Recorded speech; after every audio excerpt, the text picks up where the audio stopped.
My name is Jason Toves. I'm with the International Code Council. I'm in the Technical Services Department. My job, 5 days a week, sometimes 6 days a week, depending on how many emails I have, is to answer questions about the code. I answer questions from the 2000 code to the 2018, soon to be the 2021 code. I spend most of my time in the energy code and mechanical code because I'm a mechanical by training, and so I spend most of my time there. But I do spend other time in other codes, also the green construction code. Now, the purpose of this presentation is to let you all have an overview of the codes and standards where they involve commissioning. Now, let me preface this with the fact that most of you do work beyond the code, correct? By show of hands, when you do commissioning, is it typically beyond the code, right?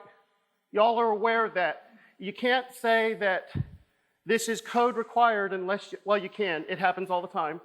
I get calls from people who say this is a code required commissioning. Then they call me when the owner objects, and then I said, no, the owner's right. So we're only talking about the code required. Typically, you are involved in a much higher degree than the code requires. And so what I'm going to do is I'm going to explain how the codes work, the standards work, highlight where the code interacts with a particular standard, specifically standard Ashtray 202, and there's a reason why I'll do that. But we're going to sort of go through the development process at the same time, going from the 2012 code, specifically the 2012 IECC, through the 2018 IECC, pointing out highlights of changes. The reason being is 2009 code IECC, there was no such thing as commissioning. In fact, when we're talking about testing and balancing in the 2009 IECC, it said you had to provide the devices so that they could be balanced. It never required that they be balanced from 2009. So the beginning point is that you should know what code you are under. In the great state of Florida, that's where we're here today, they're under the 2017 Florida Code, which is based upon the 2015 IECC. Well, the 2015 I codes, including the 2015 IECC. But it is the Florida Code. It is not the IECC straight up, because there are amendments to the code. And so you have to know which code you're in. You have to know the specific provisions that are applicable, and then go from there. So there's which code, which path they get to a particular code, and I'll explain that in a second, and which amendments are provided for a particular jurisdiction. And by the way, if y'all are going to ask me what all the jurisdiction provisions are, I don't know. There's 50 states, lots of cities and counties, even other countries that use our codes. So when I spend my time answering questions, I don't address state or jurisdictional changes because there's too many. And so all I'm going to be talking about are the unamended codes. Again, we're going to go through the 2012 through 2018 IECC with the green codes that come through that same cycle. And then also the 2018 IGCC. I've got that by itself. Is anyone aware of why the 2018 IGCC is going to be discussed by itself? It's different. How many of you watched last week the little video of the new black hole picture? Oh, we got a few geeks here. I'm a code geek. I'm also a geek. And one thing I was excited about was that not only do we have this actual picture of the event horizon in this black hole, but what was really cool was all of these countries were involved with the production of this picture to make this Earth-sized lens so that we could have this picture of this black hole. But that wasn't the most interesting part to me. The most interesting part was that it was live streamed, the conference was live streamed from 6 different locations so that everybody got a share of the credit. It wasn't just the United States, it wasn't just the European agencies. 6 different locations around the world had the same press conference at the same time. IGCC 2018 is a collaboration between several entities. What happened was ICC and Ashtray both recognized that their green construction codes were not getting adopted. Why? Well, it was confusing. Jurisdictions were like, which one do we choose? Do we pick IGCC? Do we pick 189? And then what about this thing, LEED? Doesn't LEED already take care of this? And so what happened was ICC, Ashtray, and USGBC collaborated with other entities who are also listed on here, IES, to create the 2018 IGCC, which the technical provisions are from Ashtray, the administrative provisions are from ICC, and then USGBC is actually going to work with jurisdictions so that you could, anyone who is applying for LEED accreditation for their building will get automatic points just for complying with IGCC, 2018 IGCC. Guess what? That's a game changer. It's going to make it easier for jurisdictions to adopt. It's going to make it easier to make it green. So, enough of that. Here's the objectives. We already talked about them. We're going to identify where the code interacts with standards, where the code does not interact with standards, and how it applies, and also go through sort of the development process of the codes, just pointing out highlights to show a trend. Codes and standards. Code. Anyone know what a code is? Does anyone know what the IBC is, the International Building Code? The International Building Code is a model code. It is a code that is produced through a public consensus process where everyone gets a say in it. How many people here, I just want to ask first, are there any ICC employees in here other than me? Okay. Everyone gets a say in the development of the codes if you have any interest. Owners, contractors, designers, government agencies, government entities, individuals can make code change proposals with one caveat.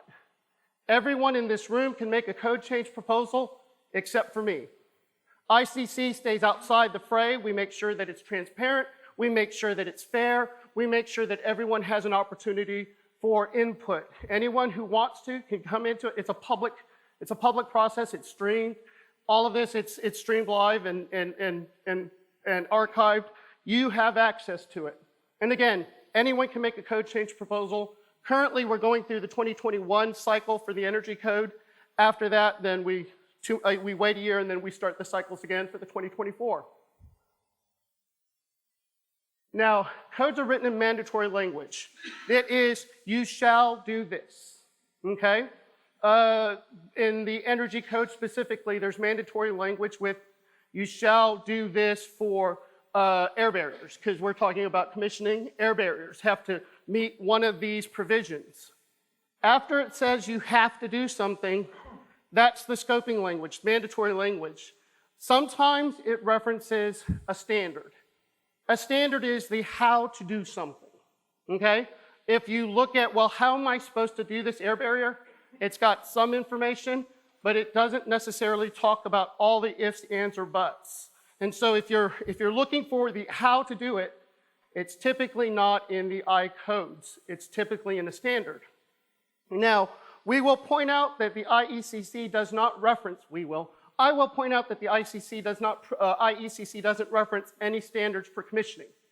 Not a one. And so how does that get worked out? That gets worked out by the authority having jurisdiction and the other parties involved. The authority having jurisdiction is typically the building official, not always. In the state of Louisiana, it's the state fire marshal who has jurisdiction for the IECC. And so you have to, I think they're 90.1. But the state of Louisiana, their energy authority is the state fire marshal. Anyways, so you have to work it out with them. Subject to their approval, this is the process that's permitted. This is the reason why I want to point it out with Ashtray 202. And we'll point out what Ashtray 202 is in a second. But remember this, the codes tell you when you have to do it. You have to, if you have a standard that tells you how it's done, if you don't have a standard, it's sort of a performance requirement and subject to the approval of the authority having jurisdiction, typically the building official. Now, when does the building code apply? If we're not a 3-story or less townhome or townhome or single-family, two-family detached dwellings, the building code kicks it out and it goes into the residential code. I don't think we're dealing with residential code people here, right? Are we? No residential? Good. That's a different thing because the energy code actually treats it even more differently. So now I'm going to talk about how the energy code deals with it. When we're talking about the energy code, this is both IECC and 90.1. If you are a 3-story or less residential building, you are in the residential provisions of the energy code, and so the commissioning is not required. There's a blower door test requirement, but specifically there's not a commissioning provision within the IECC.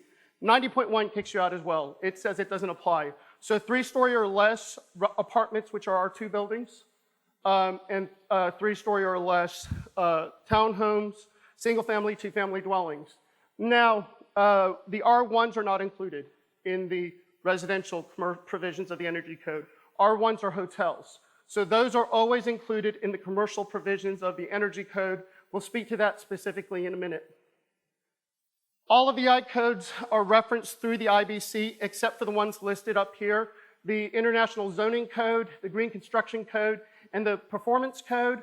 I will tell you I've never had a question from anyone about the Performance Code because if you're going to the Performance Code, you know what you're getting into. It's performance-based. So it's something that shows that the intent of the code is being met.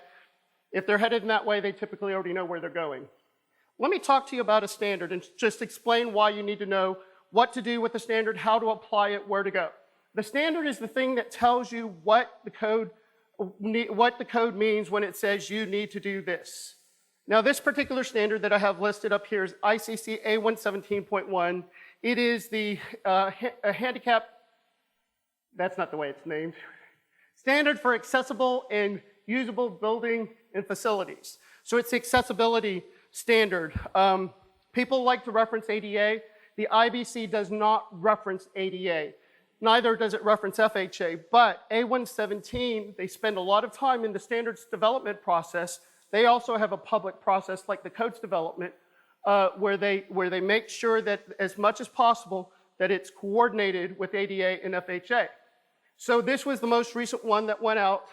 Now, you would think 2017 A117, okay, I'm in the 2018 IBC, I need to use the 2017 A117. That could not be further from the truth. The 2017 A117 is not adopted anywhere in the IBC. There is a state that has adopted it, South Carolina. I'm not aware of any other jurisdictions that have because it's not ready for prime time, and from what I understand, it's going to be ready in the next cycle and coordinated. But what happens is it's not ready yet, so you have to know. If I'm in the 2018, 2015, 2012 IBC, I'm under the 2009 A117, 2006, and 2009, I'm under the 2003. I don't expect you all to know the A117 part, but this is to point out that you have to be aware of which standard is applicable to the particular code that you're using. Whether you're in Ashtray 90.1, Ashtray 189, IECC, or IgCC, get to know the last chapter of your code book. In the last chapter of every one of those code books, that lists the standard and the applicable year. So if you need to know which one it is, take a look at the back. Now it's a little bit different for Ashtray because some of the standards in Ashtray are under continual maintenance, 189, 90.1, meaning that they're continually updated and then those updates automatically apply to the standard, unless you go through the IECC. Specifically what I'm pointing to is, if you're in the IECC, it has 2 paths. Okay, so if you're in a state, say, anyone from Indiana here? Louisiana. Is it 90.1? Is it 90.1 in Louisiana? Okay, Indiana's 90.1, right? Someone over here raised their hand. Oh, I thought someone raised their hand. Well, Indiana, I believe, is 90.1. If you're directly in 90.1, you're under that continual maintenance. You need to have the amendments to the standard because that's going to tell you what the current requirements of the code is. Continual maintenance means once that amendment is approved, it's a part of the code, that's what applies. But if you go through the IECC says, I've got these compliance paths. I've got prescriptive, I've got the total building, which is performance, and then I've got 90.1. If you go through IECC, that standard, the 90.1 standard, is frozen in time. The jurisdiction in which I live adopted the 2015 IECC. So if anyone wants to use 90.1 there, they have to use the code as it was printed at the time, because the amendments aren't included. The IECC is not under continual maintenance, and so therefore you cannot use continual maintenance for that code. I recommend this. I know a lot of people want to, and this is interesting that people aren't aware of this, but I'll tell people, well, which way are you going? And they'll say, what are you talking about? And so they'll say, well, I've got the IECC. Well, you can go 90.1 if this works for you, and in some instances it makes sense for them. Well, I don't have that book. And then I point out that you can buy a combination 90.1 IECC. Everyone should buy that. If you're involved with energy at all, get both of get the combination instead of buying them separately. If you're only going to be getting through to the 90.1 through IECC, like in my town. But if you're in a jurisdiction where they are under continual maintenance because they adopt 90.1 directly, then you do need to get 90.1 directly from Ashtray so that you can get the updates as they come out, the amendments. Does that make sense?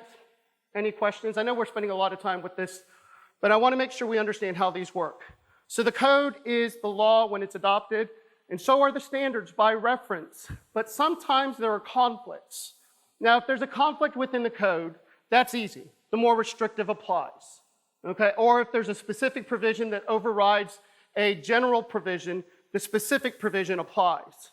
But what happens when there's a conflict between the standard and the code? The code supersedes the standard. If you ever have where it all starts from the code, because the code is going to reference the standard, so the code supersedes it. But there are times where the code doesn't speak to a specific provision, and so therefore the standard would apply. Does that make sense? So it points to the standard, and so if y'all have any questions about this, and I meant to mention this up front, pause for a minute on this. I typically, when I do talks, when I go to conferences, I offer people a chance to get a one-time question if you are not a member. You're required to be a member with ICC. It's a fee-based membership, and you're required to be a member to get a question. But what I offer is one question for anyone who attends these things. Now, I have to modify this a little bit because this is the first time it's been videoed for future watching. So if you send me an email today, because I keep track of who all, when they say, oh, I've been to this one, and I'll write the name down so they don't get two questions unless they're a member. So if you send me an email, my email will be at the end. And I will keep those emails, and then I will give you the one-up question, okay? And it helps people, so it gives you a benefit for coming. I'd like to give you something. It's my gift to you, okay? So at the end, write down my phone number, write down my email. You can call me, and then you have access to one, but you need to email me today, because that's the only way I can tell who isn't watching, who's actually been here and who's just not watching the video. Okay, back to this. Now, I mentioned that the IECC is a model code. The IECC is a model code, so is the IgCC. All of the I codes are model codes. When they get printed, they are not adopted anywhere, so they're not the law anywhere.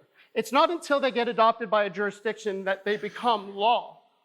Florida has their Florida code, so it's simple. Once that Florida code's out, it becomes law. But when you get states like I'm from Alabama, Alabama adopts the 2015 IBC, but when does it become law? When they adopt it. Now, here's an example of an ordinance. They go and they pick the provisions and they pick the appendices that are applicable. The code is specific to what they adopt. Sometimes they kick out provisions in the code, okay? So you have to pay attention to the amendments in the adoption process. Again, it doesn't apply to this group, but the residential provisions of the energy code, some jurisdictions have removed what is it called? The blower door test. And so you have to pay attention to that. Standards are adopted by ordinance through the IECC as well. Here's some standards listed, and as I pointed out, 90.1 is adopted by reference in through our codes to that jurisdiction. They have a choice, but it's frozen in time. Now, what the codes do not do is supersede local laws and ordinances. Here's an example. If anyone wants to, people call me and they say, well, do they have to accept ComCheck? And the answer is no. The IECC does not reference ComCheck anywhere. But some jurisdictions, my jurisdiction requires a ComCheck to be submitted with every commercial building permit. And so it is required there. So my answer to them is no, but if the jurisdiction requires it. But most jurisdictions, I'm not aware of a jurisdiction that refuses it. That was a bad question, but it was posing it. It's not required, but I'm not aware of any jurisdictions that refuse it because it meets the requirements, the intent of the code. Specifically, the 2015 IECC and later, it specifically meets the provisions of the code. Before that, it was an alternative means or methods. So we do not supersede local laws and ordinances, federal laws, and so on, and state ordinances. Now, commissioning standards. I already mentioned there's this Ashtray 202. We'll get to why I'm mentioning Ashtray 202, and we're going to work with it a little bit, talk about it sort of in conjunction as we go through this code overview. But there's other guidelines and standards. A standard is, like I pointed out, that A117.1 is developed in a public consensus process. It's open, people get input, people can attend the meetings, and so on. A guideline, though, is a little different. How many of you use guidelines? Guidelines are not standards because they haven't typically gone through the process. In fact, ICC G4 was a guideline that they considered to take it through the standard process. It didn't go through the standard process, so it remains a guideline. And so if you have a guideline, is a guideline enforceable? No.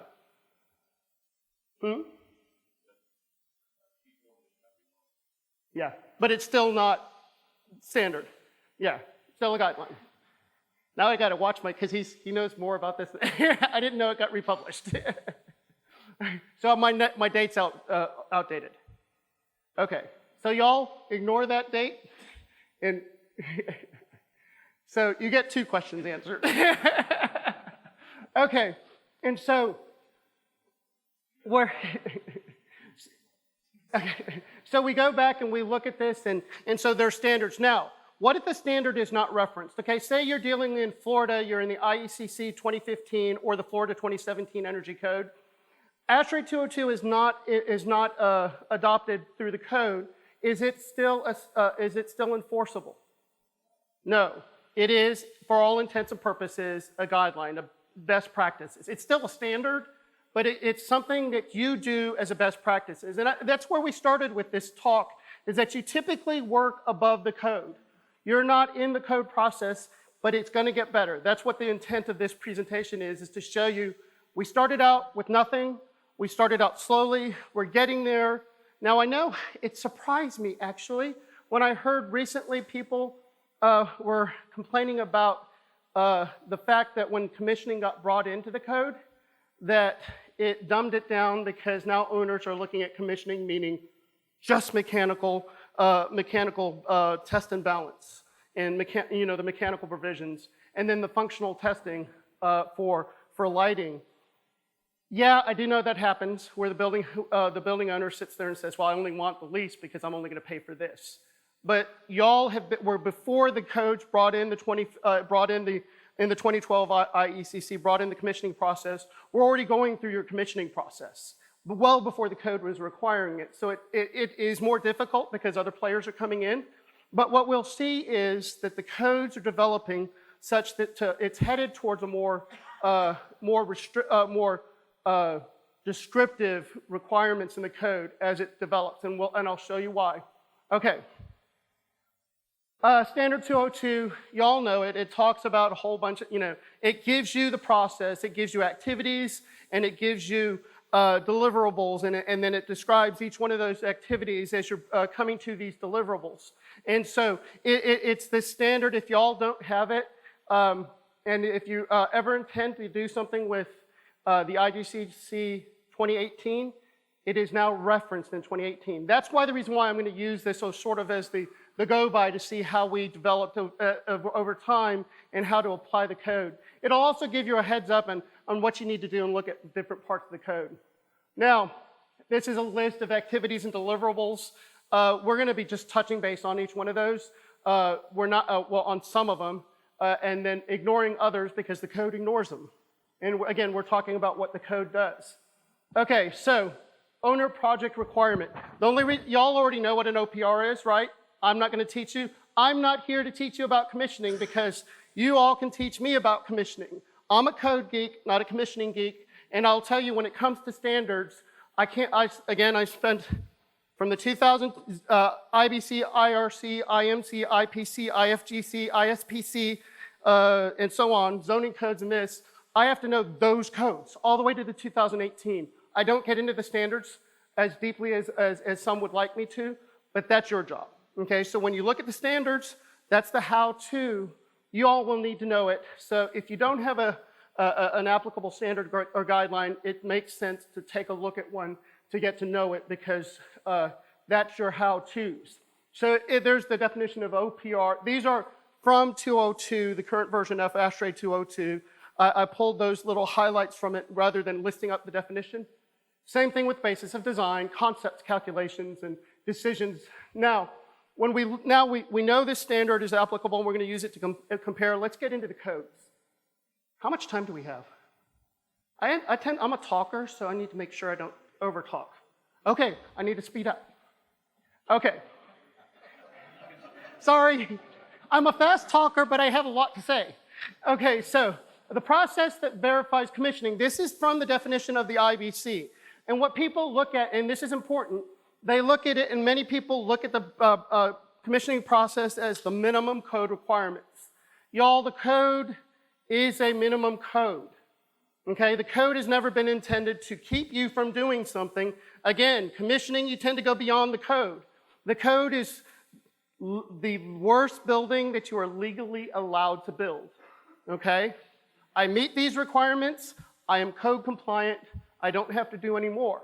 And so when we get people looking at commissioning in the IECC, they look at that definition and they say to commit to minimum code requirements, and that's all they care about. But there's a specific part that doesn't get picked up, owner project requirements, okay? Now, it's important to know this is in the definition. The reason being is because it shows up nowhere in the provisions. The provisions talk about test and balance, functional testing, but it never talks about owner project requirements except by definition. And so when you look at the code and you see that, you're sitting here going, oh, well, that's nothing. Well, it's a dumbed down version. No, it's not really, because it requires them to deal with the OPR. It requires them to deal with the OPR. Now, when we look at this, well, how does that work? In the mechanical provisions, we already talked about the test and balance. Now, mechanical, it's, how do I put it? When we talk about testing and balancing, owners don't typically have a whole lot of input. They don't, well, we want it to be healthy. Sure, we want it so that the mechanical does the minimum requirements from the mechanical code. They look at the pressurization requirements, they write their narrative, and then you all get involved and try and work with it. It's hard to sit there and say there's OPRs. Now, if we're talking about an owner like a sophisticated owner like a hospital or a laboratory, they will have additional requirements. But the typical hotel, restaurant, and things like that, commercial buildings, the owners aren't as savvy as some others. And so then they say, well, just do the test and balancing, do it to the code, and we're fine. But it depends on, again, it depends on where you're looking at it and how aware you are of the other codes, how this gets done. I had a call from someone commissioning a hotel in Louisiana not too long ago. And he was having a fight with the designer, the mechanical engineer, because the mechanical engineer was using the corridor of the hotel as a plenum for the guest rooms. And he knew, as a commissioning agent, he's very familiar with the mechanical code. He knew that it was prohibited to use a corridor as a plenum for these guest rooms. You can use a corridor, let me preface this because I know people use it for plenum, but let's preface this with For corridors that are required to be fire resistance rated, they cannot be used as a plenum. Specifically, there's other issues, but it's basically corridors have to be kept clean. People have to be able to get out of the building, and the fire is going to start somewhere else other than the corridor, and all the people are getting in the corridor, and it has to be kept clean. You can use the corridor as a plenum for spaces that exhaust directly off the corridor, like a janitor's closet or a toilet room. A guest room in a hotel cannot first have access through the toilet room because that's prohibited in the building code, but they can't, so they don't exhaust directly off of the corridor. The space is not exhausting directly off the corridor, so they can't be using that as a plenum. And so he was having this argument with them. And so the point is here is that you can't just focus on the energy code. When you do your testing, when you do your verification of not only the code minimums and the owner requirements, but also the code requirements in general in the other codes, you need to be aware of them. So heads up, know your IECC, know your IgCC if you're dealing with that, but definitely know your mechanical code and your building code. Some of the provisions that you're looking at is when we're looking at the building envelope, it only talks about the air barrier. You have to get to chapter 14, I think it is, yeah, 14 of the building code to talk about the vapor side and such. So you have to know the building code. So you have to be able to go through the different codes. Don't get so focused on the energy portion or one portion because they all play with each other, okay? And you have to know how they interact, okay? There's conflicts between them. Here's an example of a conflict. And I'm back to the residential provisions. In the residential provisions of the mechanical code, it permits the plenums of combustible construction to be used as the cavities in combustible construction to be used as a plenum to a limited degree. Now, if I've got a 3-story or less hotel, that's a residential building per the energy code, and it prohibits it. So you have to know how they interact, and I've got this provision that says I can, and I've got this provision that can't, and which one prevails? That can't. The more restrictive prevails. And so you have to be aware of how these different pieces interact, and honestly, we've tried to get the committees to agree, but they won't agree, so the one stays on its own, so it's just the way it is. There are different codes, have different committees that are involved, and so it's just a conflict that's been there. We know it's there. It hasn't gone away. So we've got these lists, and the commissioning plan is in there. It's a general, but the code doesn't speak to what a commissioning plan is. Someone thinks, well, it means that I will go and I will test and balance it to such and such a percentage, and then we will be done. And do the controls, make sure it matches the sequence of operation, and then we will be done. Sure, if we're only looking at the provision itself, but if we go back again to the definition, the OPR does play a point in it. Now, I will tell you that when you look, how do you know that it's defined in the code?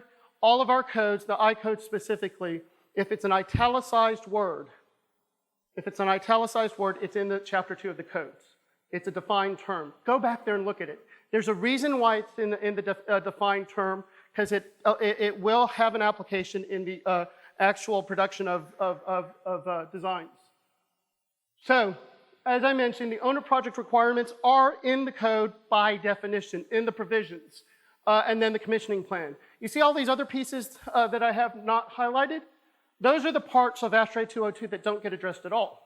Now, how many of you are using 202 as a standard?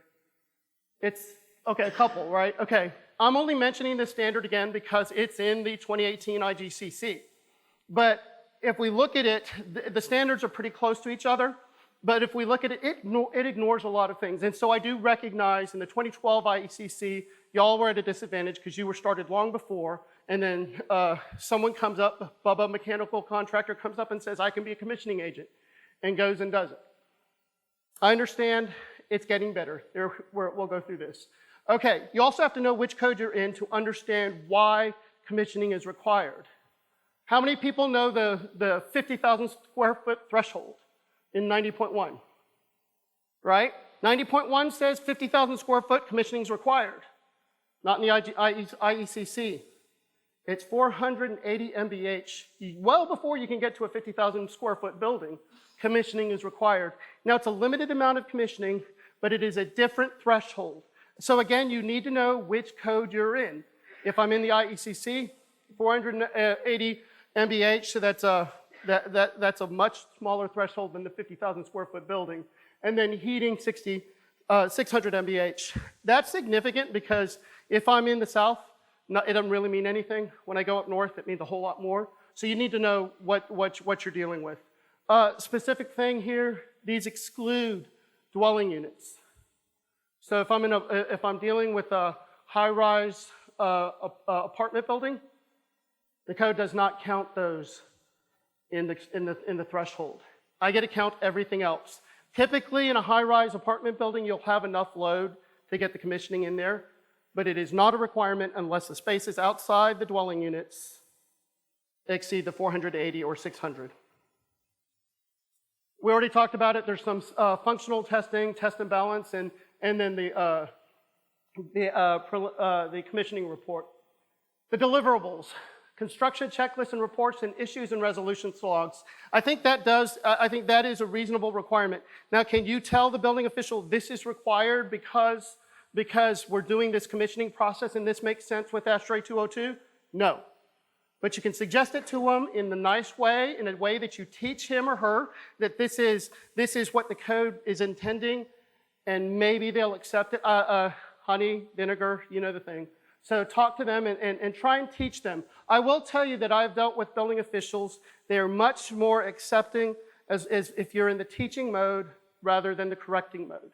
If you sit there and say, you've been doing this wrong for 10 years, they're not going to listen to you. But if you try and teach them, become that professional that they can rely on so that they can look and say, oh yeah, this is what we need to do because this is the intent.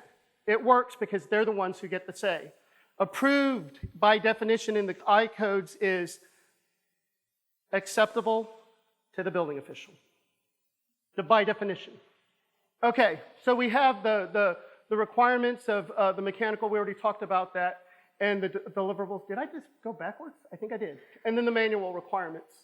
Now, when we go to the lighting, functional testing, the way functional testing works is it is an acceptance testing of the minimum requirements of the code. I can't tell you that that's specifically based on the owner project requirements because the way it is scoped in the code, we have a 408.2 provision which deals with mechanical. That's the one that uses the word commissioning, commissioning, and then building commissioning, and when I go to the functional testing, which is in C408.3, it says nothing about it. So it's not technically a commissioning process, it's a functional test. Am I meeting the minimum requirements of the code? Can it include owner of the OPR? Yes, that's your job now, okay? 2012, but this is the 2012 code now.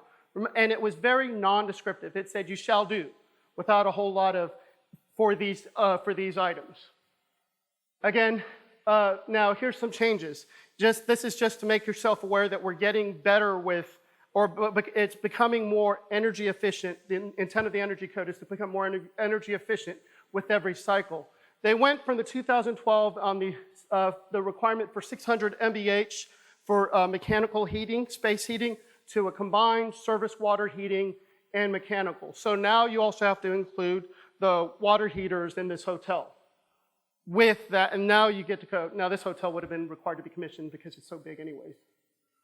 And then specific requirements were added in the 2015 IECC. That weren't in the 2012 IEC. Specifically, they called out what they meant by functional testing: occupant sensor controls, time switch controls, and daylight responsive controls. They had specific provisions in there now that tell you this is what you need to do. Operations and maintenance manuals, they described it a little better than it was in the previous codes in the 2018 IECC. And then they added more language in the lighting controls. Again, this is available on the slides will be available on the app. So I'm just touching base with them so that we can get to if anyone has any questions. Okay, IECC commissioning. I have it in quotes in here because these are elements that you all deal with. Can we say that commissioning is required for the air barrier, for instance? And the answer is no. Because there are 3 different paths of compliance for the air barrier in the building, in the energy code. and this is 2012, 2015, and 2018. The first one is the testing of materials. There's a testing of materials requirement, but underneath that testing of materials requirement is a list of materials that are deemed to comply. That's both in Ashtray 90.1 and the IECC. They have a list of materials that are deemed to comply without requiring the testing. And so there's the testing of materials, there's the testing of assemblies. We also already know the NFRC requirements. How many people here deal with, and this is one question I get so much from manufacturers, I didn't know NFRC was required. How many people deal with that all the time? We got at least one? Okay, good, I'm not the only one. But NFRC is required in all of the codes. You can't get there prescriptively in the 2012 code. There's a path in the 2015 with the component performance alternative, but it doesn't work for the solar heat gain coefficient. And so you have to know, again, what's required. So the air leakage requirements, you can do the testing of materials, testing of assemblies, or the blower door test. But don't forget that there are these materials that are deemed to comply. And if they utilize the materials that are deemed to comply, none of the testing requirements apply, and all they have to do is meet the sealing of the seams and the joints and all of those other things. Okay? They do it prescriptively, they're done. But can you as the commissioning agent say, but this is a better mousetrap? Most definitely. Do I agree? Yes. The reason why I'm in the ICC is I got hired because I'm an energy geek. That's my thing. I'm good with that, but it is not a code requirement. I cannot tell someone they are required to do it, but I can suggest that it's a good idea. Oh, surface water heating. Did I skip it?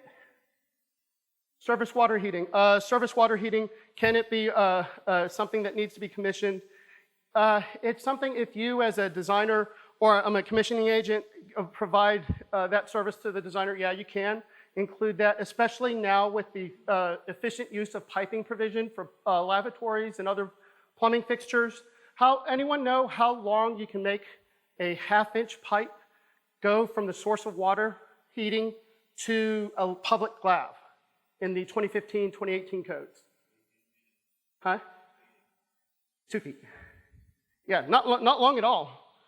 2 feet. And so the code requires it to, that's the longest it can go from the source. Well, the source of water, hot water, is the water heater, the recirc system, and heat tracing. And so guess what? There's an opportunity to look at that and give your owners added benefit by doing the thing and double checking those things, saying, hey, do they meet this? Because I will tell you, not only do I answer questions all the time, by phone and email, but I also do plan reviews. And it is very rare that I do plan reviews, jurisdictions get overwhelmed. They say, hey, can you do these for us? And so we'll do the plan reviews for them because helping out jurisdictions. Sometimes owners also because like we've had one recently where a casino wasn't under anyone's jurisdiction. The architect didn't want to sit there and say, well, it's all to code. So he sent it to us and said, verify it's all to code.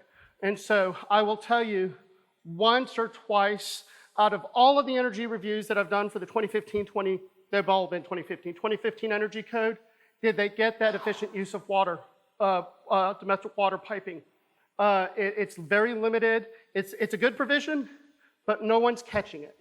And so that's something that you can consider and look at, and it might help it get implemented better. It is a code requirement. There's no way out. It's one of those mandatory requirements in the code. Okay, 2010, 90.1, time check again.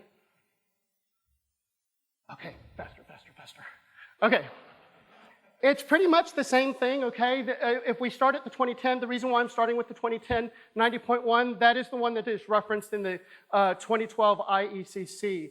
It's got additional requirements. You'll see them in red. You can go and look at them later in your leisure. The lighting requirements are the same. The reason why they look a lot the same is because a lot of people said, hey, this came from the 2010 90.1. It's a good idea to put it into IECC. That's how a lot of provisions get put in the IECC. Someone sees it in 90.1, they think it's a good addition. So we actually tend to track them with some of these provisions because they were first. Theirs is the 2010. They added the specific provisions in the 2013. Remember how we added the specific provisions at the 2015? There's a reason. Oh, and independent testing is now required in Ashtray 90.1 for the lighting functional testing. And then the building thermal envelope. This is one now, when we come to 90.1 2016, This is the latest of the 90.1s that are referenced in the I codes. It requires air leakage verification. Now, air leakage verification doesn't mean that it has to be tested. Doesn't mean they have to meet specific testing assembly or material requirements. It means that it has to be verified. But can it mean that a commissioning agent use that and provides the basis for that? Yes. It is a commissioning requirement, and you can look at that in that section there. Okay, green construction codes. Now, this is the reason why I wanted to mention 202. Okay, we're going to go through, those are a whole bunch of words that say it's intended to, the IECC is the minimum code, okay? It's the minimum code requirement for the conservation of energy in buildings. Green codes are sort of a push code.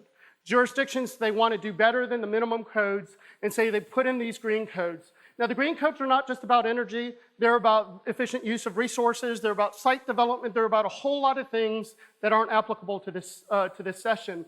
But specifically, the important part here is commissioning is required. What's the threshold again in 90.1 for commissioning requirements? 50,000 square foot. What is it in the latest IECC? 480 MBH cooling, 600 surface water heating, and space heating. In the green code, we're going to get to the number, it's 5,000. Where is it? Oh, well, okay, let's start here. In the green construction code, it's required. They don't have a specific threshold, so commissioning is required in the IGCC, in getting past systems. And then when I get to 189.1, it's 5,000 square feet. I'm trying to get there, 5,000 square feet. 189, I said 190.1, 189.1, it's 5,000 square feet. Again, you need to be aware of which code is actually used, which one is applicable, and again, know the thresholds and know the differences. This is just to touch the highlights of the differences, but one thing I want to point out is now Ashtray 189.1, 2018, which is this collaborative effort between USGBC, IECC, and ICC and Ashtray and IES is the latest code, and it references Ashtray 202. Now when you go to this latest green construction code, if you go to that latest green construction code and you look at it and you say, well, how am I required to do commissioning, Mr. Building Official or Mr. Authority having jurisdiction? In accordance with Ashtray 202. It does call out the entire activities list and the deliverables list, and each activity has a section within it, within that standard that says, and these are the things that you are required to do for that activity, and these are the deliverables. And so now that process that you all were saying, and I agree with you, that Bubba's mechanical contractor could come in and say, I'm a commissioning agent. When we start looking at the later codes and the development, they start now to address that. Let me explain it to you this way for the IECC specifically. Anyone remember the 2003 IECC? It was about this thick. It was huge and confusing, and no one was adopting it and no one was using it because no one understood it. And so ICC decided we need to fix this. And so they dropped it down to this little pamphlet size in the 2006 to make it simpler, easier to adopt, easier to enforce. And then later, what they ended up doing is they started putting provisions back that made sense through the code development cycle. And so we started with nothing because they dumbed it down in the 2006, not dumbed it down. They made it simpler to use in the 2006, and then they start bringing in provisions. So it started out very basic in the I codes, and it started getting better. So we're going through the 2021 code development cycle now. I'm assuming that it will get better as it has in the last few cycles to even the playing field so that Bubba's mechanical contractors can't come in and say that to the commissioning agent. I can't tell you until the end. I purposely avoid the code change proposals because it muddies the water, because people say, well, isn't this required? Well, no, it's a code change proposal. It's not been approved yet, and so I won't know until November. Thank you very much.